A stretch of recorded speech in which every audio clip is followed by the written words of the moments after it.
What is up, everyone? Welcome back to NBS Fitness Radio, where we share stories of health and fitness success and valuable information to help you, our listeners, have success on your health and fitness journey.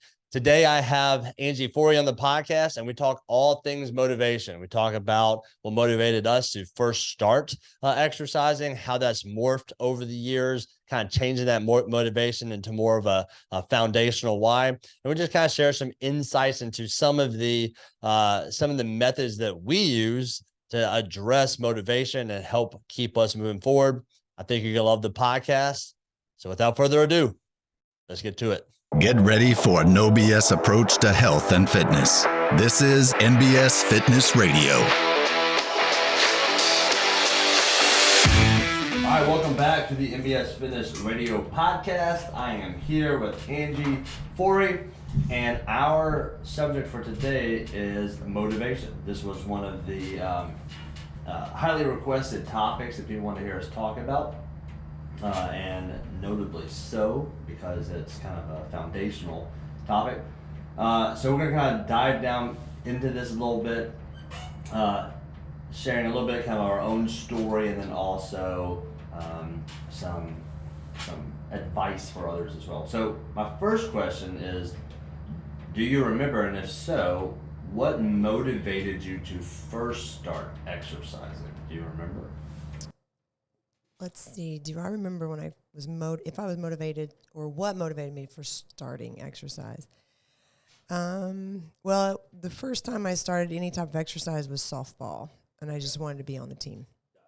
I had no idea what I was doing, but I just wanted to be a part of the group.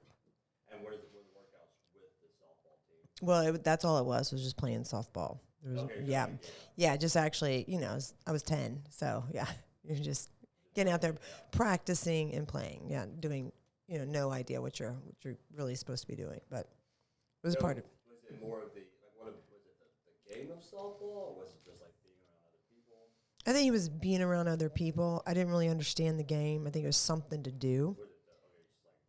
Just something to do. Yeah, that looks fun. What about when you first started doing like non-sports exercise? I was probably motivated by wanting to lose some weight after having kids, and just get back into being physically fit. And that's like even away from running, because I always had a foundation in running. So this was like actually in the gym. Gotcha. So you're kind of like, do you remember the day? Does anything stick out? Nothing really sticks out other than all I knew to do was go in and it was an ATC Fitness, and just go get on the elliptical. And that I didn't know how to lift a weight. Just like go in and get on the elliptical. And it was early in the morning. I'm laughing at you like I was running. Yeah. Motivated to do something different. So I got on the elliptical. But it was in the gym. So I got closer. I got closer to the weights. No, I didn't know. I mean, like, you don't know what you don't know, right? So I know, it's just funny. It sounds funny, but it's so true. I mean, like, I was the quintessential, mom wanting to lose weight, and you run, and then you go to the gym and you don't know what to do, so you run or you get on the elliptical. I mean, it was very customary. That's what we did. So, and that's a pretty common, it's a pretty common motivation, is I want to lose weight. Mm-hmm. It's usually physique based. Like, what was, maybe I go through some of the emotions that you were feeling that was like, made you go like, okay, I gotta do something about this. Because like,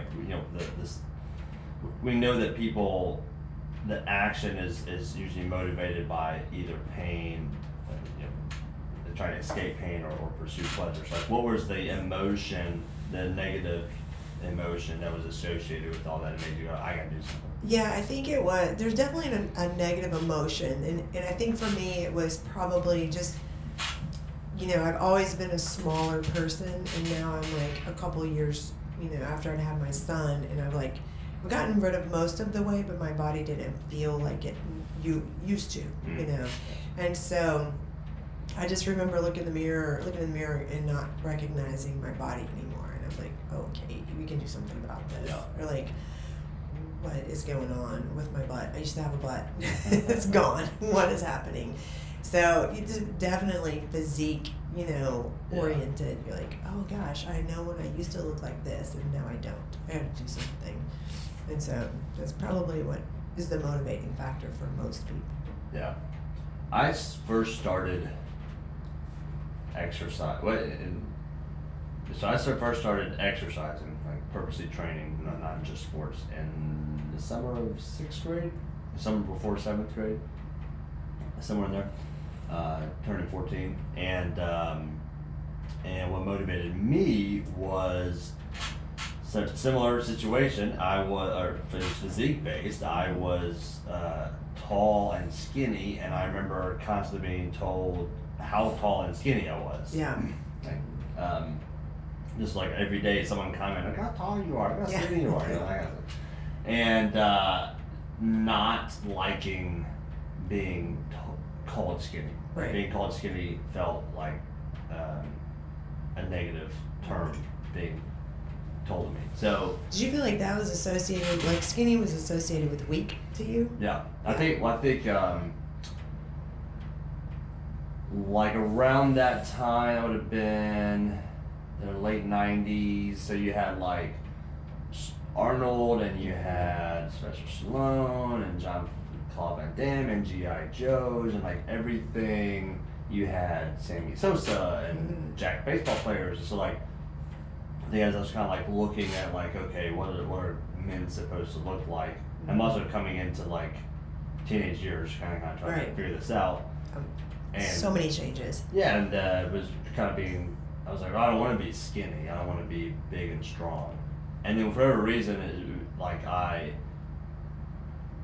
I got into bodybuilding like early. Like I started reading bodybuilding magazines in like 7th grade. And I think I probably just saw like a dude with a ton of muscle. I was like, whoa, that's what I want to look like. Did you ever think that you couldn't look like that? Did you ever look at that and go, I can never look like that? No. In fact, the opposite was, I was like, I'm probably going to be a pro bodybuilder by the time I'm like 18, 21. I think I remember saying that to a couple of people. So, but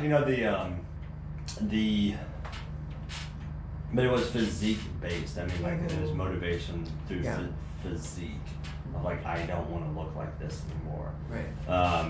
Which is kind of, it's so interesting. The thing I was laughing about earlier is like how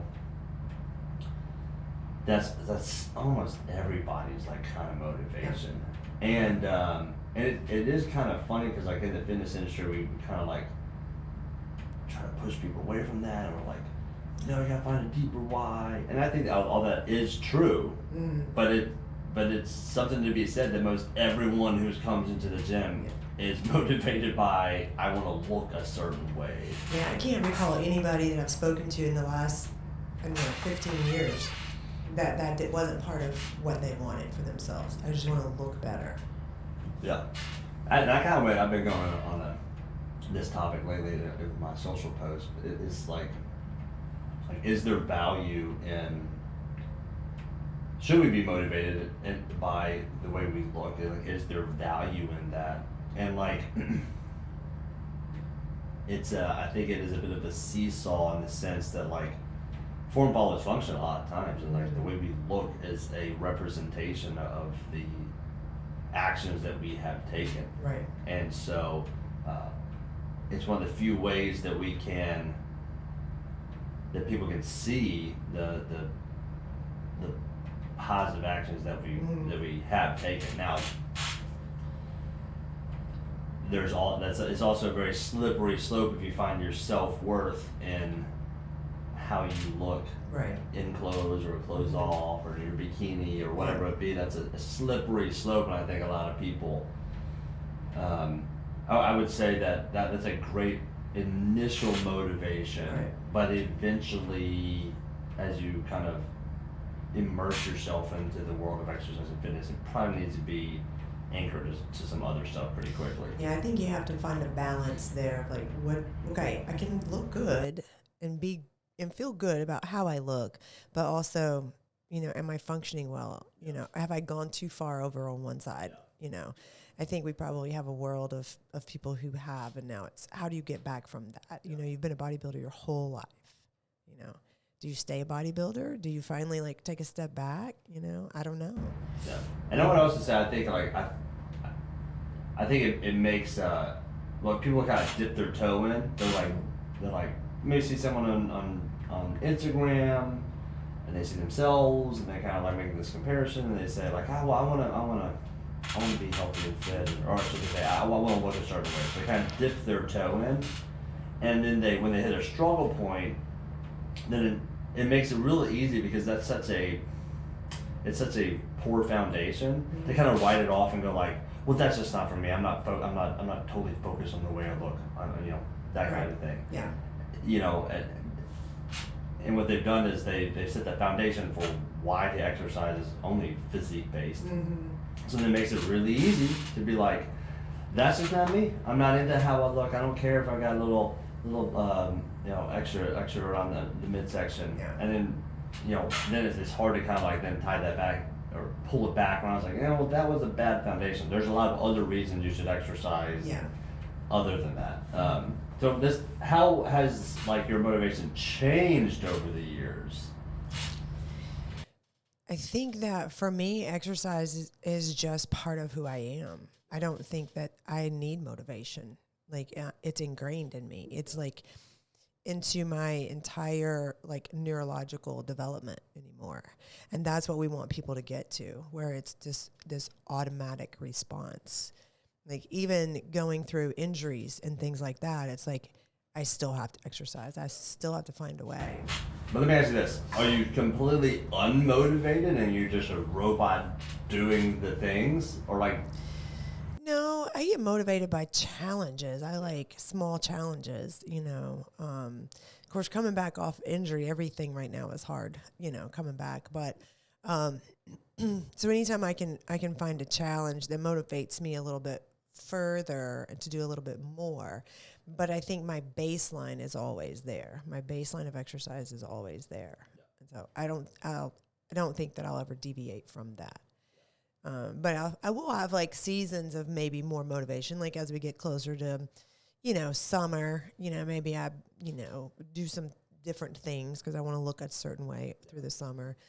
Maybe take the gas off, you know, take the foot off the gas going into winter, you know, things like that. But it's really, I'm never driven really by motivation.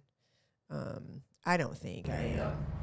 Yeah, now I'm trying to kind of think through the terms a little bit, because I think like when... Like I would say when we're talking about motivation, I think a lot of people struggle with is just the motivation to just do it at all, like to eat correctly and exercise. And I would say like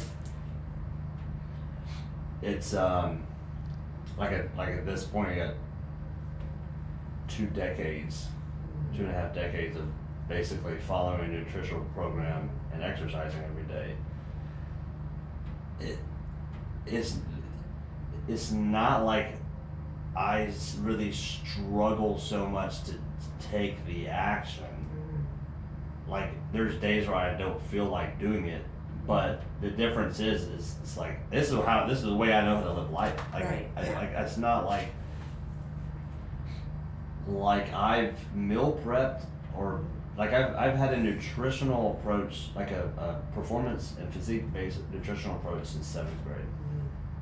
So it's hard to deviate from that. Right, like right. It's so ingrained, and that's the same thing. Like I've meal prepped on Sunday. I always know what I'm eating for the rest of the week, whether I make it, whether I order it. I don't know I always know on Sunday what I'm having on Wednesday. I don't know how to not be that organized with it. Like it's just so much part of me. Now, that being said, you know, I'm unmotivated at some you know, at times. Like I'm not very motivated to do a specific workout. You know, so I use it in that term, but I don't need motivation to drive me into the gym or drive me into the kitchen or help me make health-based decisions. Yeah, I would say like from a motivational standpoint, at this, like where I am now, everything is so habit based that even in times where like motivation may be lacking, the fallback is to the habit. It's just like, it's just this way I've always done it, and I don't think I don't have to think too much about it. So like, example, like there's plenty of times where I may be like, I don't feel like eating that, or I may want something else, but like that's what I have to eat because I already stay, you know, Right. like, I don't have any other option. This is what we made. This is Yeah. when our groceries went on. Yeah. Or like in training, it just, like there's definitely days I'm like, I don't really want to love this workout that I'm about to do. I know it's gonna suck, but I'm in the habit so much of just like at this time I go just work embrace out. it. Like Yeah. it's just like I just go and work out. I would say like from a just like base level motivation to do any of it. It's not like every day I wake up and just like I'm so excited to eat right and train today, but it's so ingrained in who I am that I just literally I don't have a whole lot of that friction points because that I have to work through. Like motivation is not really something that I have to consider because it's just who I am at this point, and the habits just sustain me going forward. Yeah, I mean, you do it so often over time. It's your ethos, you know, and that's what we always want to help other people create is that ethos. And you mentioned friction, and that's actually a real thing. We always talk about friction, but it is neurological friction. So I was thinking about this, and like, you know, we love Huberman Lab podcasts, and he did a podcast last year on habit formation, and I thought it was phenomenal. He is such a great podcast, but he talks about something that he coined limbic friction. Do you recall listening to that one? Yeah, and so limbic, that's the part of the brain that is involved in behavioral and emotional responses, right? So that's the part that's going to drive us, and we're either going to work hard against that friction, or we're going to kind of cave into it.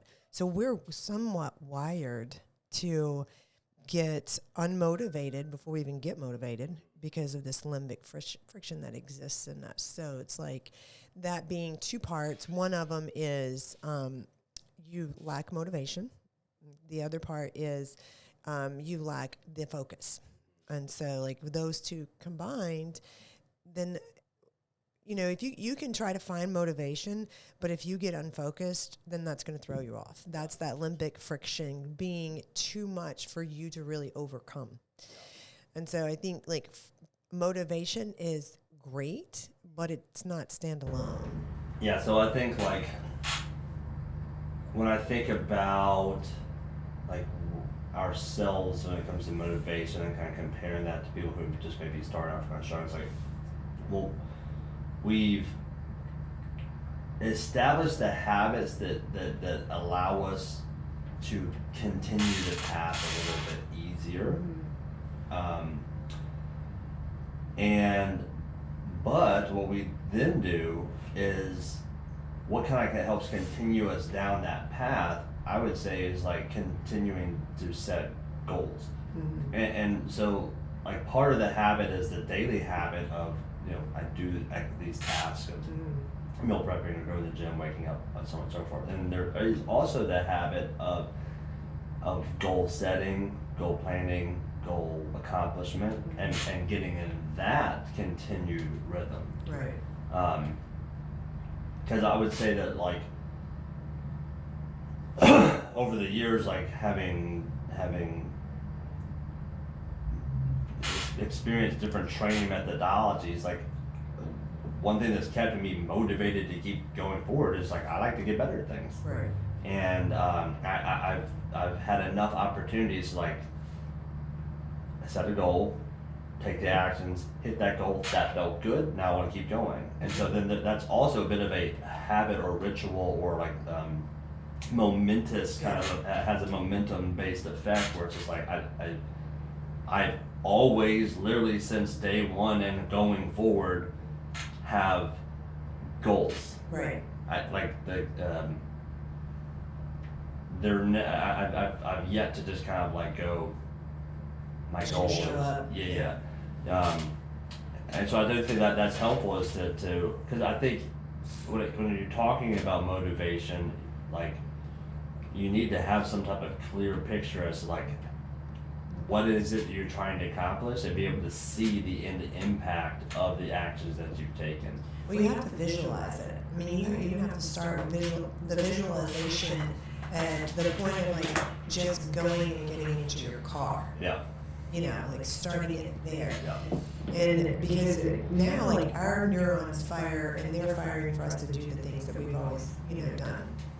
The same as a person who hasn't had that wiring switched. Yeah. Their neurons are firing to like resist that. The increase in the friction points that we talked about are great. So there has to be like this, they have to climb these small hills before they can get to the mountains. And I think that's like, I think that's the takeaway is like if you're struggling with motivation, you need to set a hill that's big enough that it takes some effort and you can feel good about climbing up of it, but small enough that like you're 99% sure you're gonna be able to take it on, and like set those small wins. And what you're doing is you're creating this psychological piece to it, and like it's all science, based. It's like we're not going to just all of a sudden get out there and be really excited and motivated to start training for a marathon. I mean, that's just not going to happen. There's very few people that are wired that way,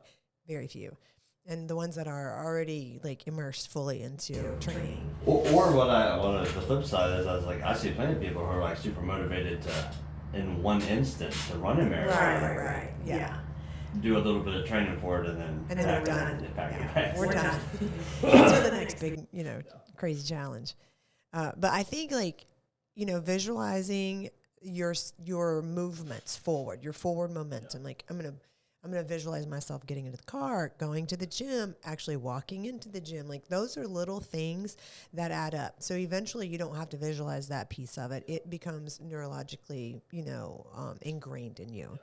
And then you've just got to, like you said, continue to create that momentum, that forward momentum. But it doesn't get there overnight. It takes time. Yeah. And again, you're fighting against two areas of friction, that I don't feel like it. I'm lazy today. I'm tired. I'm not motivated. You're fighting that piece of it, and you're fighting the distracted piece. Oh, I've got to stay at work late. I'm not, you've got those two things that people have to really understand. Like, you have to have some help to get through that stuff. Yeah. It's very rare for somebody to get through it on their own. So you could almost think of it like it's if someone said, hey, I have this goal, I want to be fit, or I want to lose 20 pounds, like they're pretty like large tasks. Mm-hmm. And then like I'll take it down to like a true example. So we're gonna say we've got a 45-year-old female who's never exercised in the past, has no training history. She is about 50 pounds overweight. She would like to lose all those 50 pounds and be healthy and fit.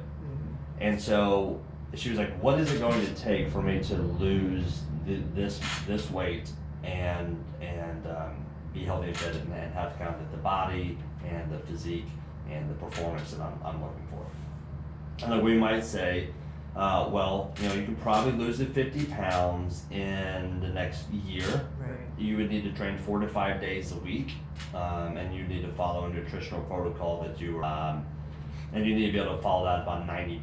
Now we get the 50 pounds off. Then it's going to take another 4 years after that to really kind of develop the fitness level necessary to kind of be at a where you can truly say like I'm fit. I've got all these performance abilities now. So that's what it would take.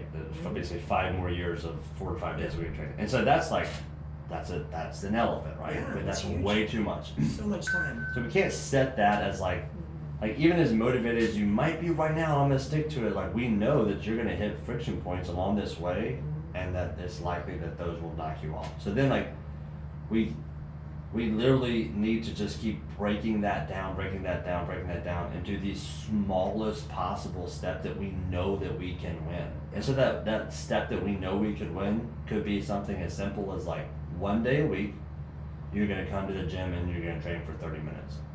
Okay. This week, all I want you to focus on is getting up as soon as your alarm goes off.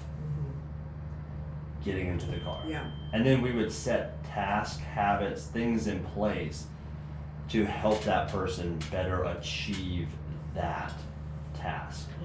And I think sometimes people think that's like, oh, well, that's so silly. Like, do you have to take it down to that small level? Yes. And I would say, like, yes. And the reason why is because statistically speaking, the vast majority of people, and if we looked at this person's previous history, we do not see any evidence of continued action, continued forward progress when presented with a friction point. The only thing we see is a fall back to old habits. Right. And so if we understand that that's your history, that's the only thing you've ever known, when you look out at the landscape of Americans, that is the thing that almost everyone's going to do. It would be foolish for us to think that like that's probably not what's going to happen for us as well. So we've got to instead, kind of like in trench warfare, take 2 steps, build a new trench, a new fallback point. So it's like, can we, instead of trying to take all these things on at once, where there's so many new changes, we can sit there and say, what's the one thing we can ensure that's going to help you get out of bed in the morning? Okay, here's what it is. You're going to set your phone alarm, and you're going to put it in the other room. Yeah. On top of your clothes. I was about to say on top of your clothes or with your clothes to get changed. Yeah. For the gym. And so every time your alarm's gonna go off. You can't just roll over in bed and hit it and turn it off. You have to physically get out of bed, go into another room, and then you have to sit there. Yeah, because you're grasping and you're grappling against those points of friction that you've had for 30 years. Yep. You know, if she's a 45-year-old, she hasn't done anything for 30 years. That's a lot of time to fight against.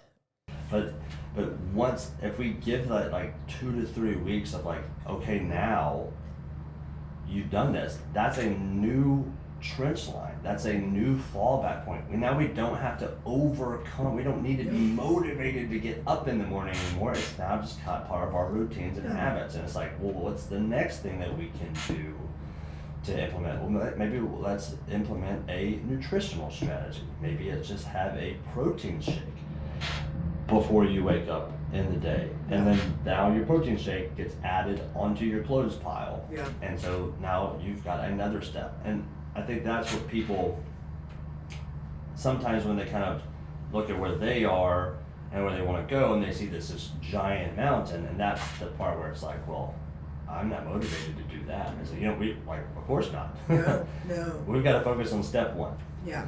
Yeah. I think it's exactly like the mountain that people do see. It's just so big, and they've been motivated before, and they've not fallen. They've not, they fall through. Yeah. They don't pursue, and so that makes it even harder, because then they reflect on that failure that they've had. They've never really had the success. And so we can be successful at getting up at the same time, 1 day a week, and you're doing the one thing. Then what I think happens is it becomes a behavior that's self-correcting, because then if they miss the gym, they're like, oh, I don't feel as good. Like, it's a behavior that now has a negative impact when you don't follow through with it. And so before, maybe they didn't know.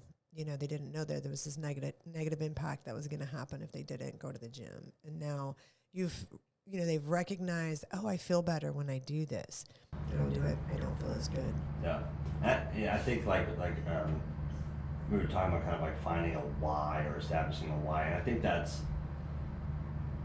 it takes some time in this to see the impacts and feel the impacts. And so, the key is like, how do we get to that through those initial friction points, so that we have a clear picture of the consequences of either action. So like when people, like if we're talking about our own kind of motivation and why, it's just like, I would say, here's the deal is, I feel terrible when I don't exercise. Yeah. I've been exercising for long enough now that this is all I know. And so feeling bad, like when I don't exercise and I feel bad, I'm very aware of it. When I don't exercise, I have less energy. When I have less energy, I play with my kids less, or I snap on them a little bit more. My brain doesn't function as well. Right. I don't get to communicate clearly to my team when my brain doesn't function correctly. I need to have a lot of energy to, or I would say, and I need to have a positive mindset as a leader of a group of people. Not only my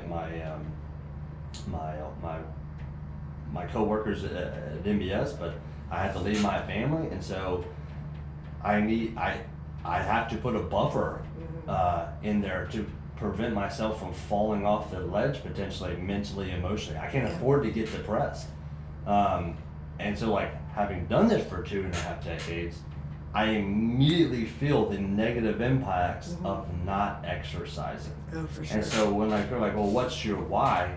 It's like, the life I want to live, it requires me to exercise. It is who I am. It is my ethos. To do anything otherwise would go against every piece of DNA in my body. Yeah. But it's taken me a long time to kind of build up to that. It's like what you're saying is like, for that person, that pain, like, so for us, kind of where we're at, it's like the pain point comes when I don't exercise. Right. The pain point comes like, oh my gosh, I feel like crap today, or oh my gosh, I'm getting sick, or my brain's in a daggone fog today because I ate like crap this weekend, and I'm not able to communicate. Like, the pain point's very obvious from not exercising, but for that person, that pain point is the change of starting to exercise. The actual exercise, yeah. So if we can fight to establish the habits to help that, I do have a little bit of tiny motivation, but it's so small. The only thing I can use it to do is get out of the bed in the morning. But if we can keep kind of taking those steps, eventually it's a self-correcting exercise, or a self-correcting kind of situation. You take a day off and you feel bad. Right. You eat bad and you realize like the negative impacts. And so then it just kind of like builds. Yeah, I think there's a friction either way. I mean, and I always attribute it to like, okay, most people who do not have any type of fitness background, sometimes they've never done anything, right? They exist in that space. They don't really know another space. Yeah. They're uncomfortable. They're not happy with themselves. So they decide to make this change. So now we are introducing a new discomfort. Yeah. And it's very hard to get past that new discomfort and do it long enough that they can reap the benefits of actually feeling better. So I call that the other friction point, until you can get over that bridge. Yeah. And then you can start to like, okay, this makes sense. Because you have to get far enough away from the discomfort that you're most familiar with. Yeah. I'm familiar with fitness discomfort.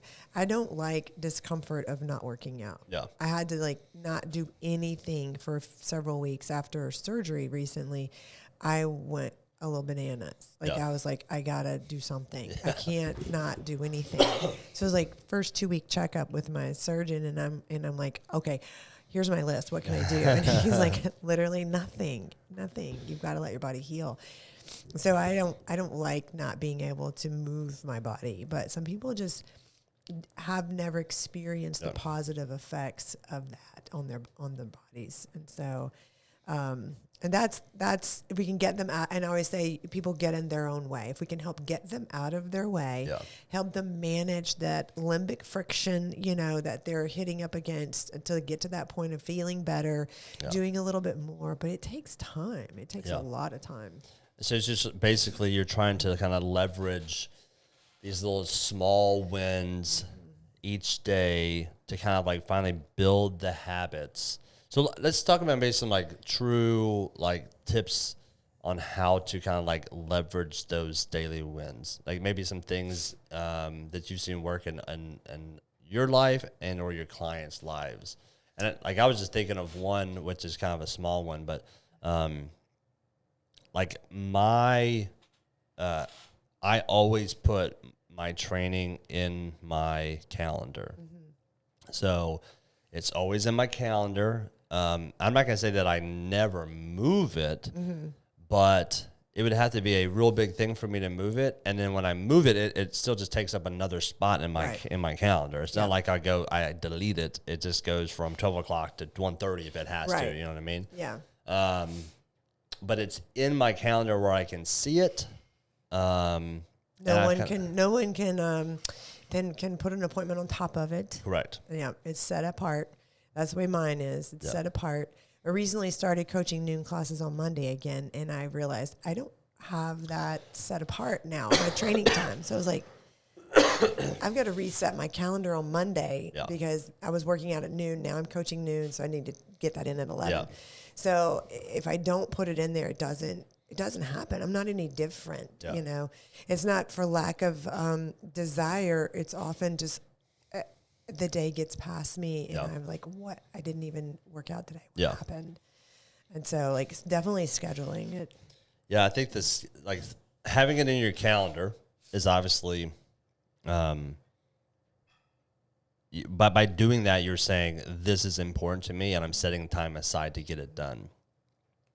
And then if you were struggling with that, and one thing I've done as well is if there's a certain goal that I want to work at. So, for example, one of my things was like flexibility. I was like, I hated doing flexibility work. I'd always put it off. And so what I did was I basically hired a coach and said, every week at this time, I want you to make me do flexibility work. And a lot of it, it's not like there was a lot of learning in it. It was some new skills I didn't know, but really it was accountability. Yeah. I did the same thing. Like, I guess it was last year. So I did all this physical therapy. I had to stop working out, did physical therapy. Then I was able to add some workouts back in, but they were very mild workouts. And I remember scheduling 1 day a week, personal training with Mitch. I was like, okay, you just write the program, make it hypertrophy, offloading my spine because of my back issue. And I just want to show up. And that's what I did. So, and what would you tell to someone who's like, I mean, let me go through the typical objections to that. It's like, I know what to do. Well, again, knowing what to do hasn't gotten you here yet. I mean, you may know it. I don't know many people that don't know what to do. They don't know what to eat. I mean, most people will say, well, I know what to eat, but you're not eating it. So having the accountability is huge. I mean, I know what to do, but I still show up in a class. So a coach tells me what to do, and I will still hire a trainer to tell me what to do, because on my own, I can get into that lack of motivation piece because I'll get busy. So again, that goes back to limbic friction. And so, so for clients who struggle with that, and you get the objection of like, you know what to do, but you haven't done it, let us help you do it. Let us help you gain some success in that area. And, you know, like, why haven't you done it? You know, if you know what to do, why haven't you done it? You know, maybe that's just the question that gets put back. You know. Yeah, and I think that I think at some point you just said, like, failure would be unacceptable to me. Like, ultimately, I had to make a decision of, like, who do I want to be and what do I want the outcomes to be of my life? And failing to be physically fit, failing to reach these goals, like, that would be unacceptable to me. Yeah, so it's unacceptable to me, and it's also unfair to my family. Like, it's unfair to my husband if I don't take care of myself. You know, that's our agreement when we got married, is to take care of ourselves. And so, like, if I don't, and because of my lack of care of my own body, my own self, mental health, all of it, it falls to him. Like, that's not fair to him. You know, it's in the same as, you know, if he's not taking care of his health. Now, there's other things that happen. I mean, our bodies are going to, you know, eventually break down, and we're going to take care of our spouses. I mean, no matter what. But if they're not helping take care of themselves, I got, you know, a little less love in the tank for you, buddy. So, And that's not being selfish. I No. think you're being selfish if you don't take care of yourself. Yeah. Not just for yourself, but for your spouse. Yeah. Actually, I think like Jocko Willink has the book Extreme Ownership. And so like, I think that like, I'm kind of thinking through it, and like if someone's like, well, I know what to do. I was like, is failure an acceptable outcome in your life for this type of thing? Because what you're basically telling me that it is like I know what to do. Cool. You're not doing it. You're failing. Is that acceptable? Yeah. I cannot, well, if you're like, well, it's expensive. Okay. Is failure acceptable in your life in this area? Because right now you are failing. Right. I don't have the time. It's like, okay. Or, I'm busy. All right, cool. Like you're failing on this. Is that okay for you?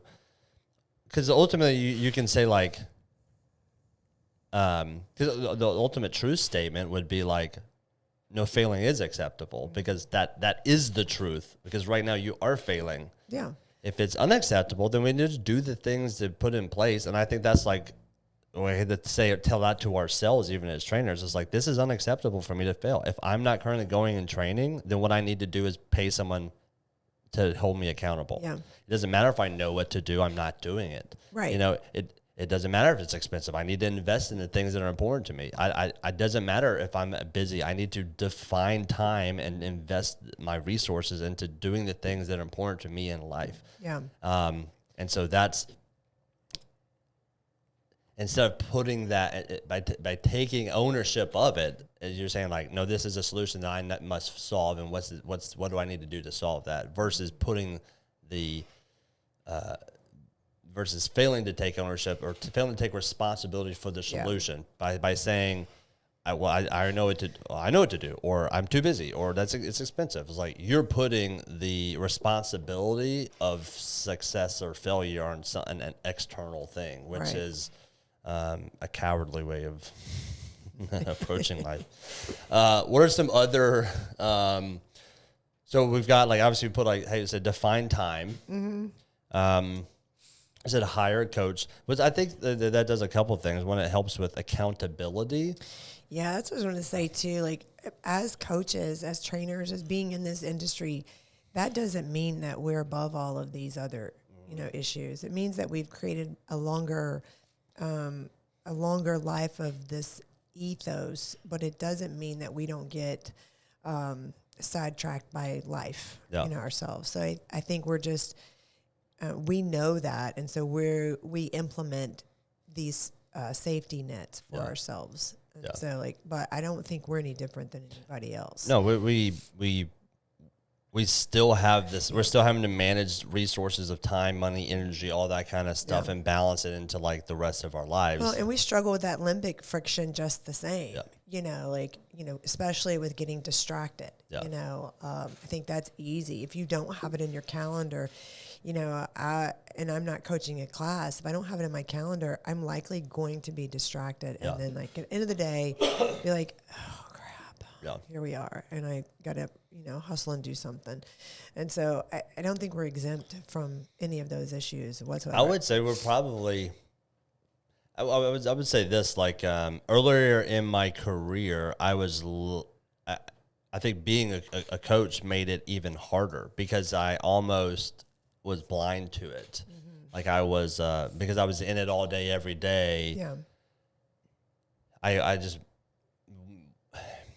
like there wasn't this isn't new to me. So there isn't like this super motivation there. I was at the gym all the time. So it was easy to be like, well, we're going whenever. Yeah. It honestly took like being in it longer to then like now see how important it is to utilize the steps that we suggest to other people in our own lives. Well, and I know when I owned Wolf River, like I'm at the gym all day long. Yeah. All day. You would think that you could have time to go and work out. No, I'm at work. I'm working. Like this is not at the gym. This is at work. Yeah. That was the hardest period of time probably for me personally, like was actually finding time between trying to run a business and manage classes and people and coach and do all these things to like work on my own fitness because by the time you get there, you're so tired, which goes right back to that friction point of fatigue. It's just like, why, how do we solve that? Well, I probably need to find some time. Yeah, I probably need to like have a coach. Have a coach. Yeah. I need to. The coach helps me accountable, but then also investing in it says I give a shit. You know, like it's like, hey, that is expensive, and I'll pay you for yeah, it. I give a shit. That's why I'm paying something I'm paying this higher price point because it's important to me and I need help. And I need help. Yeah. Yeah, I need help. What about what are some other? I think of I was thinking. I'm trying to think of other true tips and piece of advice that I could give to people, and that, to a degree, it becomes a little bit of an individual piece of where's your current struggle point? Is it getting out of the bed? Well, move the phone or move your alarm out of the room. Yeah. Is it eating the correct food? Cool, just buy your food pre-made. Mm-hmm. Take all this stuff in your house that you don't want to eat and throw it away, and then just buy food from Eat Amped. So that when you open your refrigerator, it's not like, well, do I want to eat this or that? It's like, this is what I have to eat. This is what you have. Yeah, this is what it is. Yeah, I think knowing clients' struggles or what their hurdles are going to be or what stopped you from doing this in the past, what's gotten in your way. Yeah.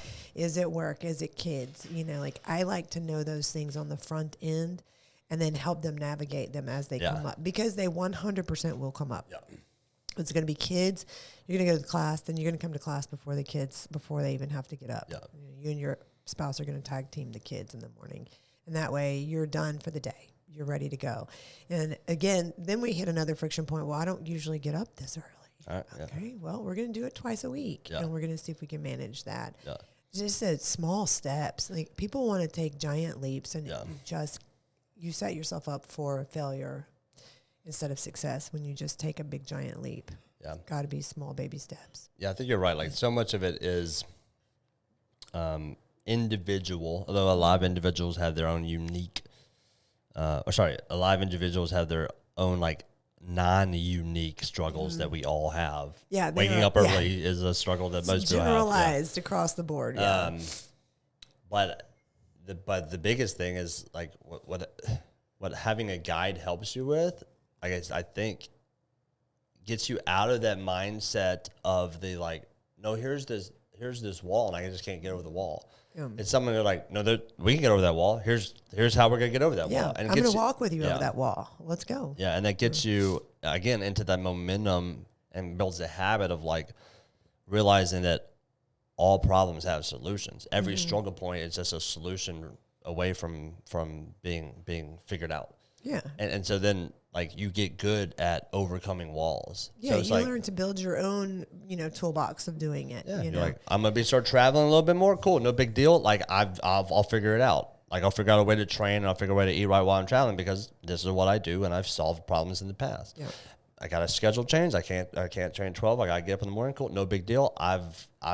This is who I am. This is what I do. I've overcome these struggles in the past. It's building that momentum of overcoming those hurdles and overcoming those struggles and kind of so that you're not just constantly relying on my momentum's high today or my momentum's low today. And that's an emotion. Yeah. That becomes basically an emotion. And we have to get away from that, from it being always an emotional response.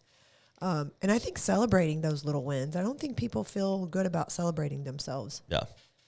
Because I think we're so far removed from it. We were likely most people celebrated as a child, but when was the last time you were really celebrated or, as an adult? When was the last time someone gave you a high five? Yeah, or a pat on the back and you did such an awesome job, and truly meant it. Yeah. It doesn't come very often, but those big hurdles that people cross over, I get it, that was huge, and when I say I'm proud of you, I mean I'm proud of you for doing that.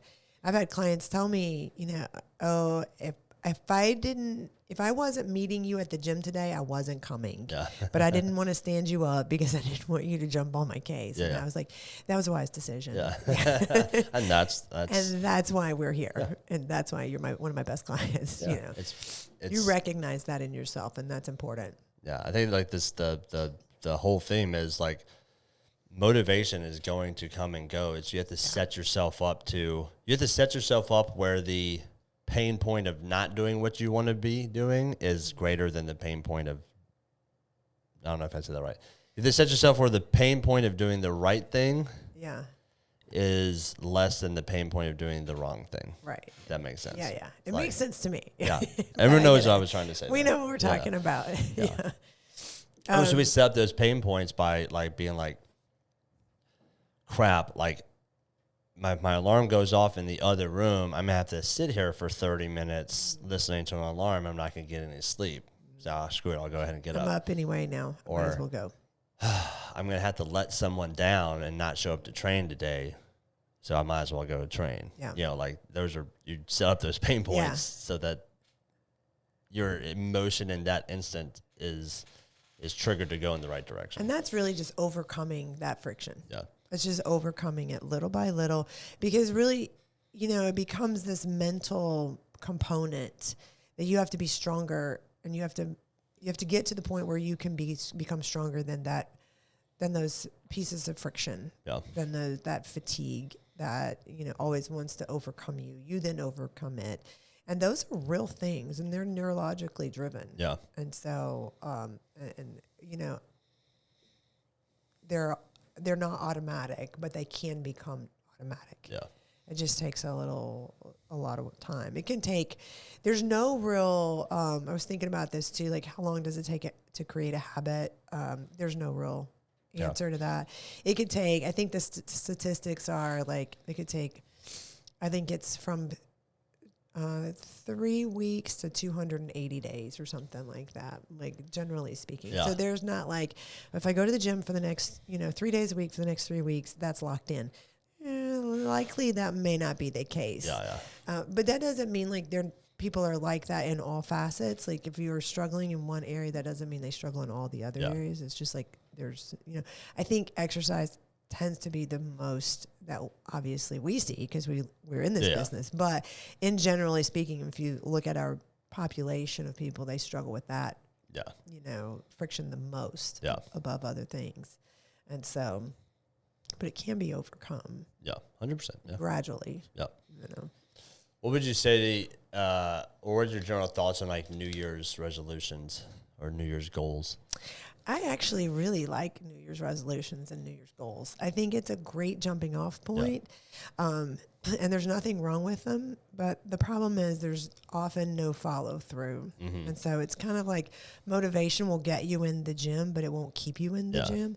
It's the same thing. Like, I'm motivated to make this list of things I want to make sure I accomplish in the new year. It's a list, but we have to have some action behind that list. And I think, so I actually really love the new year and all of those things. And I'll likely make a few, I'll think through it. But I think people get afraid to make them because they already know they're going to fail at them. Yeah. And so, that hurts my heart, honestly, for people to like fail before they even get started. Yeah. And so.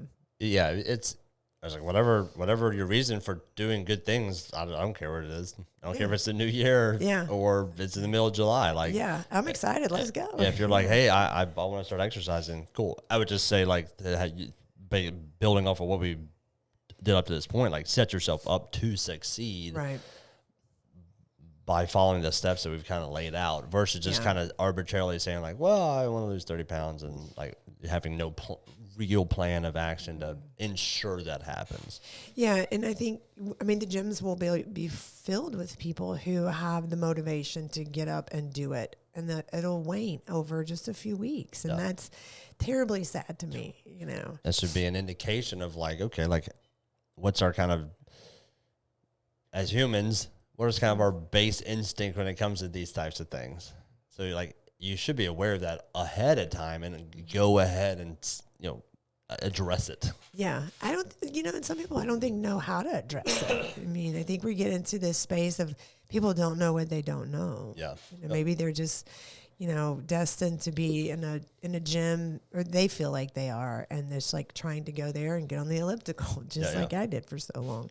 And it's successful until you're not, and then, for most people, they fall back into their bad habits. It's cold outside, I'm not getting up. Yep. Off goes the alarm, and then that repeats the cycle year after year. Yep. Talk a little bit about your why. I have a framework for this that that I've been thinking about for the New Year's. But like when how would you guide someone, or like how do you like think about it yourself when it comes to like having a why to train? Well, for me, the broad strokes are we have grandkids, and our grandkids are 15 years apart. That's a pretty big span of time. 15 years ago, because Jackson's 15. I was 38 when he was born. I have plenty of energy, I was getting into CrossFit shortly after he was born. And now this last one, 15 years later, I'm 53. Things are, I want to feel as fit and be as fit for this new baby or even new babies that come in our future. I don't ever want to be the sideline parent or grandparent. Yeah. I've never wanted that. And that's really the broad strokes. Yeah. But that has to be for me a daily decision. Yeah. It's not like, oh, it'll be really cool to be able to play with my grandkids for forever. That's a cool thought, but it has to be backed up with action. Yeah. And so that's what motivates me, for lack of a better term right now, to do every day what I do. Do you think about that? Like if you're struggling with something, does that pop into your mind? Or do you have a way of like reminding yourself like, hey, this is why you're doing that? Yeah. Honestly, with Penelope, who's almost 2.5, it started to really get me down that my back pain was so intense that I could not play with her in the way that I felt appropriate. Like even taking her for a walk. And that I was like, I'm done with this because this is not who I am and this is not who I want to be for her. And so that's what motivated me to go ahead and have the back surgery, because I needed to get this out of the way. Let me rehabilitate so I can be back where I want to be with my grandkids. Yeah. And so, it's a daily thought, and it's huge. It's a big decision, like I'm making the decision to always be in the gym because that's my big why. Yeah. I don't want them to be, to have these, old grandparents, even if I am old, you don't have to act old, eventually when I get there, which will never be, right? I'm not going to be old. But I want them to always have this recollection of their grandparents playing with them. Mm-hmm. I don't have that recollection. Yeah. Steve doesn't have that. Like our grandparents didn't really do anything with us. I mean, we just kind of played on our own and they existed. Yeah. I want mine to recall the fun that they had, the trip that they took skiing with us, all those things. And that we didn't sit in the, inside waiting on them to get off the ski slopes, that we were on the slopes with them. Like I want to build those memories. Yeah. And so that's daily. It's always in the back of my mind. Yeah. So I was thinking about this framework as kind of, this is like influencing what our like 2023 theme will be, but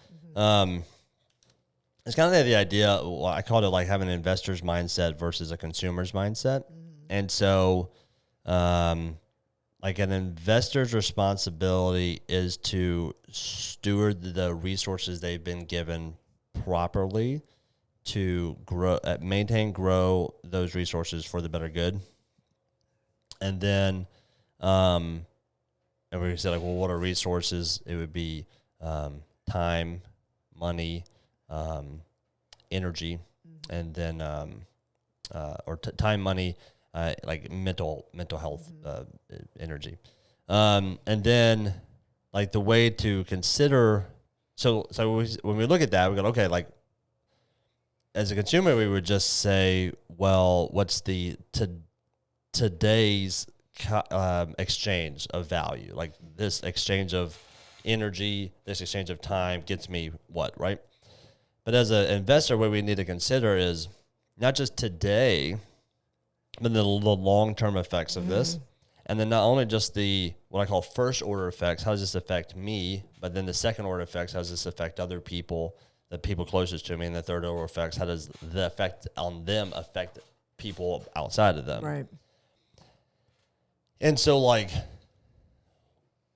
and the reason I kind of laid that out there is because we talked about like the pain point of today, like for the reality is for most of us, the future pain points are very abstract. They're not very clear.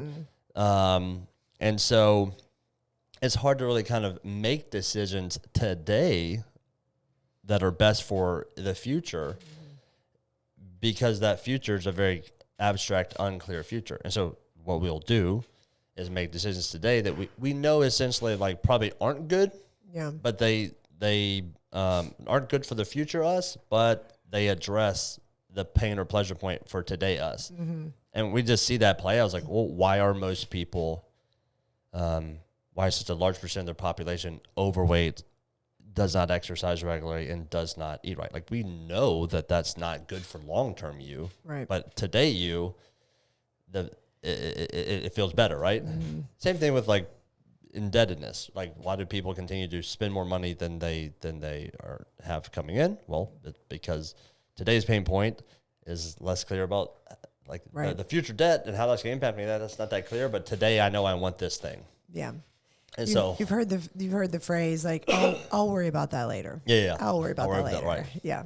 Until it's too late, and now you have to worry about it, and it's too late to do anything about it. So, but like, I think helping people kind of say, okay, when it comes to exercise, what are the first order effects of this on you today and on you 20 years in the future?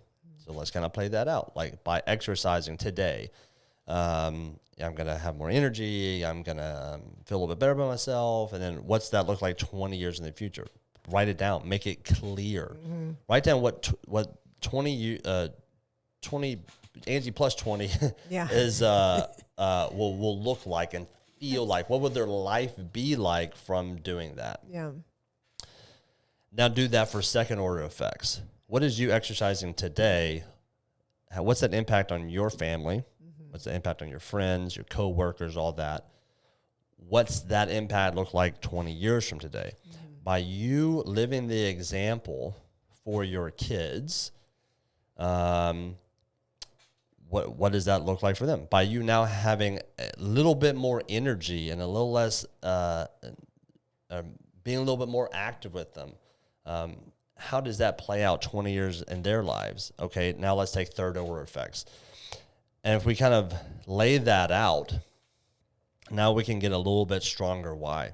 And so what you're saying is, now when we face a today's friction point, we can weigh that out against a future friction point, or that future pain point. So it could be something like, my schedule's just really busy right now, and I'm running my kids all over the place. I just need to take some time off. Okay, what's the pain point in the future? Well, I have less energy for my kids, and ultimately I spend my time driving them around instead of interacting with them, because by the end of the day I'm too exhausted. Yeah. So make that decision right here. Are you willing to today? Are you willing to sacrifice a future with your kids? Or my knee hurts, I think I need to take some time off from training. Well, you came here because you're 65 years old. You came here because you wanted to be able to play with your grandkids. Are you willing to sacrifice that? Are you willing to sacrifice a future where you get to pick your grandkids up because you have a little bit of knee pain today? I think if we can take that future pain point, make it truly clear, and then hold that up against today's pain point, that's going to help us make a better decision. You know what? I'll find the time to work out. You know what? I'll find the freaking way to pay for it. You know what? I'll find a way to make myself stay accountable and make this happen, because I know that in 20 years from now, I'm going to be happy about that decision. I know today it's going to be hard because I got some financial pain. I got some scheduling pain, or I got some physical pain. And it would be easy for me to just say, make that pain go away. But by making that pain go away, you elevate this future pain. You're just, transferring it. Yeah. And increasing it. So instead of saying like, I'm going to drop this pain away, to say like, all right, I'm going to lean into this pain. I'm going to find a solution to it. I'm going to find a way to continue to train even though I have this injury. I'm going to find a way to figure out a way to pay for this because it's that important to me. I'll find a way to put this into my schedule because it's important to me to do that today, because in 10 years, 5 years, this is what the ROI on that is ultimately going to be. Yeah, and you can kind of see that from their history too. So we're already 10 years into their future self, where they made this promise 10 years ago that they were going to, do X, Y, Z and take better care of themselves, and they haven't done it. Yeah. So that 10 years goes by really quickly. What are we going to do these next 10 years? I mean, you get to make that change now. So in the next 10 years, you're looking back now over 20 years, and you're middle of your life. Now it's harder. Yeah. It's harder. The longer you wait, the harder it gets. It just does. Yep. And so That's the reality. it is. You got to start now. No matter what your age is, you just have to start now. Yeah. Don't keep waiting. Don't wait till you're motivated. Motivation is fleeting. Yes, there you go. All right. Love it, Angie. Thanks for coming on the podcast. All right. Take care. Adios. So there you have it. Motivation is a fleeting emotion. It is something that we all struggle with, whether we've been doing this for one day or for multiple decades. We're all going to, from time to time, lose a little bit of our motivation. And so what's important is that we have a very clear understanding and picture of what we're doing, what we're trying to accomplish, and why we're trying to accomplish it, and then set things up in place that allows us to address those potential friction points that might throw us off track. And that is what we do as coaches, as a facility.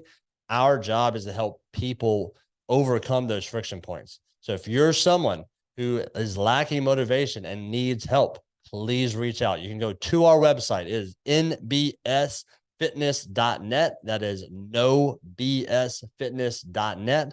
Click the button on the front that says schedule your free no sweat intro. It's an opportunity for you to get to come in, get to know us. We get to learn a little bit about your struggles, your goals, and come up with a plan to help you attack them. We'd love to talk to you. Hope to see you soon. Thank you for listening to NBS Fitness Radio. If you enjoyed the podcast, be sure to share it with your friends, follow us on social media, and check out our website at www.nbsfitness.net. Hit the subscribe button and tune in next time for more NBS Fitness Radio.